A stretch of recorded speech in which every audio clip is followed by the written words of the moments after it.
kepikiran nggak sih apa sebetulnya dosa itu dari kacamata teologis? Dan kenapa ya dampaknya bisa sedahsyat itu?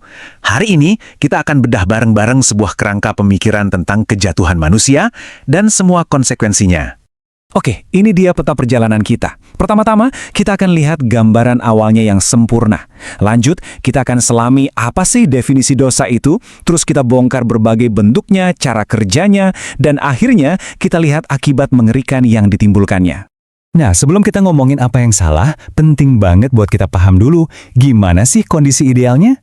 Yuk, kita lihat keadaan manusia di titik nol menurut sumber yang kita bedah ini. Jadi, ceritanya begini. Awalnya, manusia itu diciptakan segambar dan serupa dengan Sang Pencipta. Punya tujuan yang mulia. Hubungannya harmonis banget. Tapi, sayangnya, harmoni ini nggak bertahan. Ketika godaan datang dari luar, manusia memilih untuk berbelok arah. Nah, dari sinilah citra ilahi dalam diri manusia itu mulai rusak. Nah, pertanyaannya kan, apa sih biang keladi yang merusak semua keharmonisan ini? Yuk, kita langsung ke intinya aja. Apa definisi dosa menurut kerangka berpikir ini? Coba perhatikan baik-baik perbedaannya di sini. Teks ini mau menegaskan kalau dosa itu bukan sekedar cuma kelemahan atau nggak sengaja kecelakaan. Bukan. Poin utamanya adalah dosa itu soal kesombongan, mementingkan diri sendiri, dan sebuah pemberontakan yang sadar.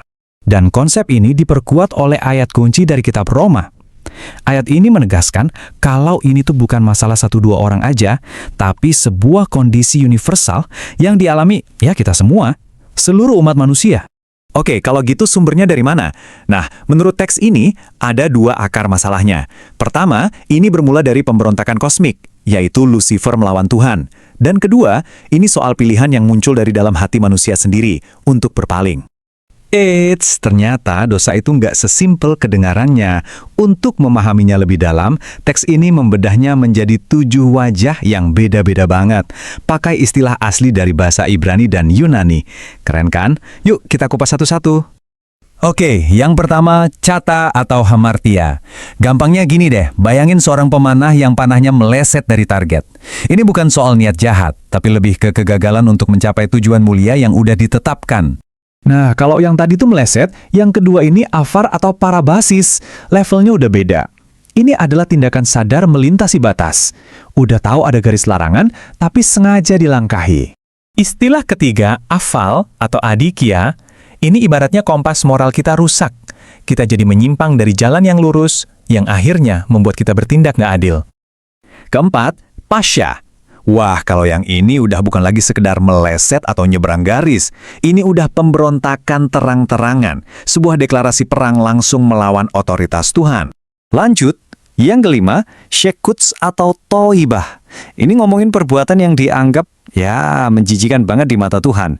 Sesuatu yang secara fundamental bertentangan sama sifatnya. Nah, yang keenam, ini unik, asebeya.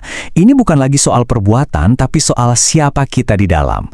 Ini adalah keadaan batin yang nggak punya rasa hormat, nggak punya rasa syukur, sebuah karakter yang 180 derajat berbeda dari karakter Tuhan. Dan akhirnya yang ketujuh, anomia atau kedurhakaan. Ini sikap cuek bebek lah sama hukum Tuhan. Melanggar karena emang sengaja nggak peduli. Jadi, dari 7 wajah ini, kita bisa lihat kan betapa kompleksnya konsep dosa itu. Bukan cuma jenisnya aja loh, sumber ini juga ngebongkar pola serangan yang sistematis, ada 4 langkahnya yang dipakai buat ngejerat manusia ke dalam dosa. Coba deh perhatikan polanya, dimulai dari yang paling halus, ngintai dulu cari kelemahan. Terus dijebak pakai tipu daya, begitu kena titik lemahnya dikuasai. Dan akhirnya, boom, konsekuensi yang fatal. Oke, jadi so what? Apa sih akibat nyatanya? Nah, teks ini ngegambarinnya sebagai sebuah tragedi keterpisahan, dan ini terjadi di 4 level. Pertama, dan ini yang paling nyesek ya, putus hubungan sama Tuhan. Yang tadinya dekat, intim, sekarang jadi penuh rasa takut, saling nyalahin, dan puncaknya pengusiran dari hadiratnya. Kedua, efek dominonya kena ke hubungan kita sama sesama. Kasih berubah jadi saingan, harmoni jadi konflik, bahkan sampai ke pertumpahan darah. Ketiga, perangnya pindah ke dalam diri sendiri. Kita jadi kayak budak dari kesalahan kita sendiri, yang ujung-ujungnya cuma penderitaan, penyakit, dan kematian dalam berbagai bentuknya, rohani, fisik, dan kekal. Dan terakhir, yang keempat, Dampaknya ternyata nggak berhenti di kita, meluas ke seluruh planet. Manusia kehilangan mandatnya buat ngelola bumi, dan alam pun jadi ikut berontak, menghasilkan bahaya dan kesusahan. Dan kesimpulannya, ya, menurut sumber ini jalan ini cuma punya satu ujung. Sebuah realitas yang gamblang, nggak ada jalan lain. Dan ujung jalan itu dirangkum dengan sangat tajam dalam kutipan ini. Upah dosa ialah maut. Titik. Inilah akhir dari seluruh kerangka yang kita bahas. Sebagai penutup, coba deh kita renungkan kutipan yang lebih modern ini. Iblis tahu namamu, tapi memanggilmu dari dosamu. Tuhan tahu dosamu, tapi memanggilmu dari namamu. Ini kan soal pilihan identitas ya. Kita mau dikenal dan dipanggil berdasarkan apa? Itu pertanyaannya.